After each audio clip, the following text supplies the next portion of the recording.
Hey guys, welcome to this week's Thursday Night Tackle Bites. I'm your host Jim Carr, in for Victor Lynch, who will be back next week.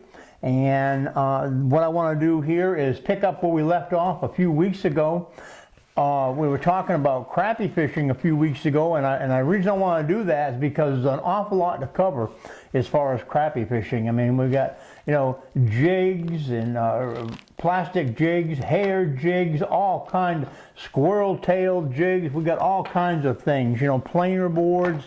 There's 100 different ways you can catch crappie out there. So I wanted to brush on a few things here. Because the weather, it's the end of February right now, and a lot of you guys, local guys, know that the temperature here in North Carolina has just been wild right now. And I can tell you for a fact that the crappies are biting really good, and it's not going to be too much longer. They're going to be getting ready for their spawn. As soon as that water temperature gets up in the mid to high 60s, these fish are going to really be thinking about spawning. So. And it's getting close to that. Some lakes, the water temperature, me and Victor was out on Lake Jordan here back about 3 weeks ago. The water temperature there was up around 58 degrees. So the water temperature is climbing really fast. Now, like I say, crappie fishing and pan fishing is something that's just, it's like bass fishing and catfishing and everything else that folks do. You've got to love it, and you go out and you do it because, you just enjoy going out there doing it. But there's a lot of different tips and a lot of different techniques to use when you're crappie fishing. And I guess one thing that I would like to talk about would be bait choices. And it's like I said, there's 100 different bait. I mean, this is just a small little bit of plastic type baits that I use when I'm out crappie fishing. This is just one box, and you can see it's loaded full.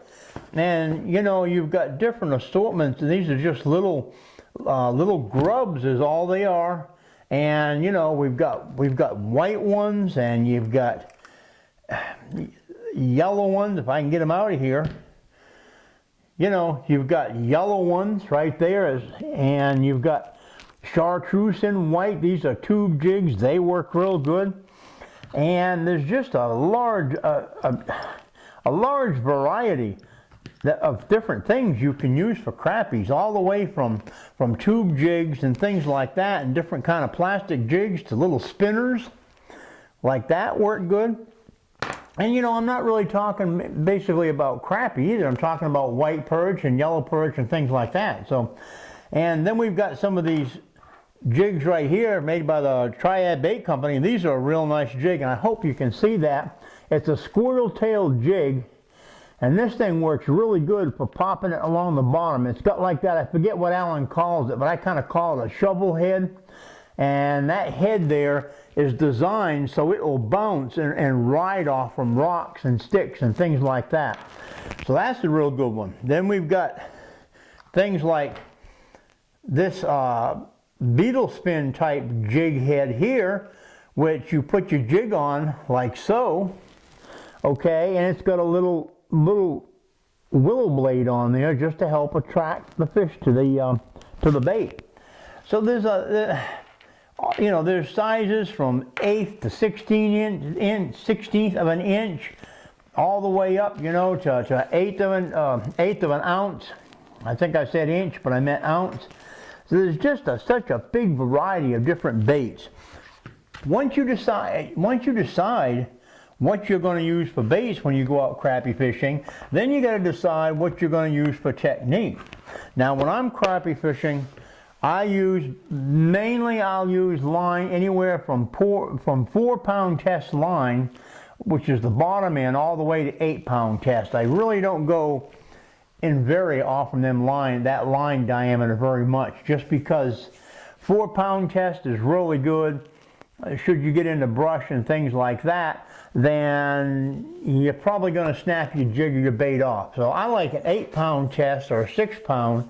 And if you're going to be fishing with a float, hook, and a sinker with minnows, what happens is if you use a gold hook with 8-pound test line, you get hung up. Usually you can just pull on that a little bit and it'll bend that hook, keeping you from having to get tied on, having to tie back up. So, you know, you can use a cork or a little slip float. Now, I like slip floats, and the reason I like them is because you can put your line through there, tie your hook and your sinker on, and you can adjust this by simply watching the fish where they are and where they're holding up.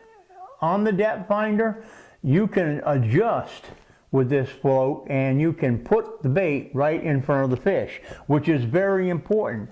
You don't want to be below the fish, you don't want to be too high above the fish. So just remember that. That's where a slip float comes in real good, because it's very easy just to pull that peg out of there, pull your line down a little bit deeper if you need to, and cast it out.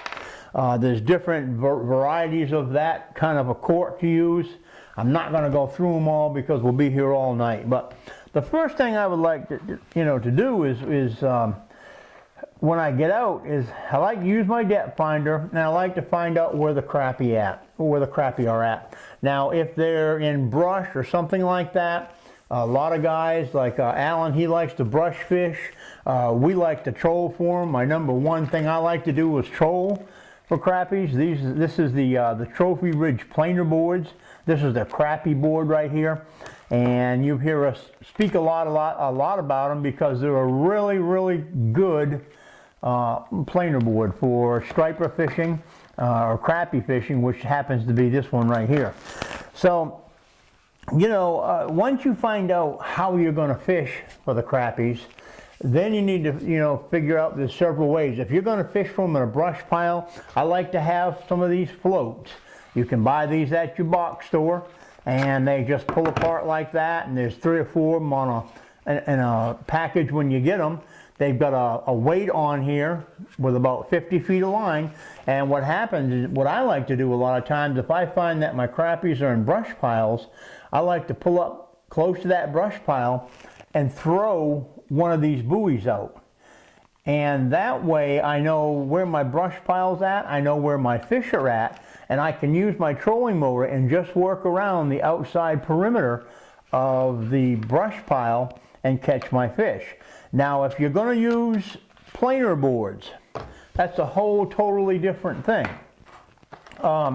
With planer boards, we like to use 2 or 3 on each side of the boat. If you have a buddy with you, 3 planer boards works really good, because one person's got to take care of manning the boat and the other person's got to take care of rigging the gear. But we use 2 most of the time because it's a little bit easier. But what you're going to do, and this here probably is a pre-spawn and post-spawn technique. What happens is before the crappies actually spawn, or after they spawn out, what happens is that they will stage in different areas around the lake, okay, off from points and in the inlets to coves and things like that. And it's a little harder to find them. But if you take your boat and you find where these fish are, and you put out some planer boards, and a few weeks ago we talked about one rig that Alan likes, and that's what I call the dropper rig, or the 3-way swivel rig. We pull these rigs all the time behind these planer boards, and it's a real effective way to find crappies in the post-spawn or the pre-spawn or the post-spawn time during the season, because you can cover a lot of water and you can run your baits over a lot of fish. So we really like this way of fishing. Now, I want to cut away to a clip here and show you a technique that Alan used, and I don't think I can rig it up here because I don't believe I'm going to be able to get close enough to the camera to show you right now. But Alan did a demonstration. We went down to Santee Cooper last week and did some fishing down there, and he showed me a trick for taking a jig head and putting your little flip tail grub on there and making it weedless. And it was a pretty neat little tip that he showed me, and we're going to be heading here in the next week down to Clark's Hill to do some crappie fishing, and you can bet I'm going to use that technique, because it looks to me like it's going to be a really good way to crappie fish and keep it so you don't get hung up as much. So let's cut away to this clip and check out what Alan has to say about it. This is school triad bait. School triad bait. What you do when I'm fixing structure, I take and run that hook through there like that right there, come around like that right there, and I always like to use one with no barb on it. Okay. That way, it'll hold the bait that way it don't tear that top of that off. I come back in through there, get right there, take that hook, stick it right there. And that way you still got your jigs running like that, but you don't get hung. Cool. Well, that's a good idea. Did you think about that yourself? Uh-huh. That's a good way to do it. That way you fix structure and you don't get hung. Yeah. Well, no, you don't get hung. But only because you made it weedless. The only thing that really gets hung is if that gets on a branch. Right. But if you just drop your rod and let it down, Right. that'll come off. And you sit there and you fish. It'll be just like it. You fish and you'll pull it over limbs, and that thing's doing that right there, pulling over limbs. Oh, that's good. And the only thing that you have problems with, the fish, the crappies won't hook themselves. You're gonna have to set the hook. You have to pull the hook out of the plastic. Right. And that's natural for most people when they get up to pull in. Yeah, to set the hook. Very good. I learn something new every time I go out with you. You're just a man of unlimitless knowledge. And see, you can buy the weed guard for these things and put them on there yourself and stuff. I don't like them for crappie fishing. I don't like them either. I think it deters the crappies. I think they feel that. Yeah. And this is triad baits, structured rigging right there. That's cool. That's cool. Have I showed you that before? No, you have not. You tend to only show me one of your secrets every time we go out. You won't let me have them. You're like the cell phone people or the video, or the computer people. They won't give you all the benefits and all the neat stuff at one time. Right. You know, every time we go out, you just give me little tidbits. Now what I was going to do, I was going to show you this when I actually done some structure fishing with you. I was going to do the schooling with you then. Okay. Now, but since we're going to Clark Hill next weekend, maybe fishing the riverbanks and maybe fishing structure, I'll go ahead and give you a little tidbit before we get there. So I'll be ahead of the game. Yeah, it'd be a little tidbit thing like we get started. Cool. Thanks, Alan. I appreciate it.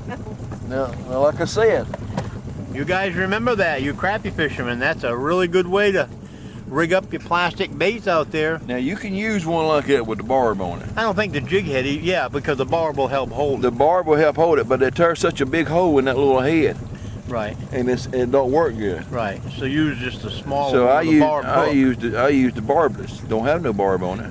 So you want to use barbless then? Barbless. Barbless. Okay. You don't want to use him right there with the barb on it. Because it'll be a big, okay. It tears such a big hole in the top of it, and then that's going to stay where it is when you hook it like that anyway. Right. The hook there is going to hold it up there. And you're still going to have the action of this. Right. You're still going to have the curly tail action, the grub tail action. All right. But see, and that you noticed in my tackle box. Well, I got some 1/8 ounces I use here too. The barbless, I got some 1/8 ounces I use too for that. But most of my barb ones I use for trolling fishing. Right. But the barbless I use for structure fishing. Okay. And the smallest I got I'll tell you what, we go to Clark Hill, you can bet, I'll bet you $100 bill I'll be rigging like that, because that's the first time I've seen that, and that's a whole lot better than getting hung up all the time. Right. And I don't, and the only thing I use is a 1/16 of an ounce most time. 16? Now, 1/16 of an ounce. Now, if the brush pile is in 20 foot of water, and I got to wait a long time. We're apt to have a little current down there, so you may be using a little bit more weight. That's 1/8 of an ounce there that I use. You know, and I just poured around heads in them because I don't have no minnow head in the barbless. Right. All right, like I said, that was a pretty neat tip right there, and that's something I can assure you that I'll be using. I used to take my hook and just take a little piece of worm and cut it off and put it on the tip, and that worked really good and really effective, but it also kept the circle part of the hook in an area where you could get it hung up and on a branch or something. So I'm going to be trying that technique, and I think it'll work real good.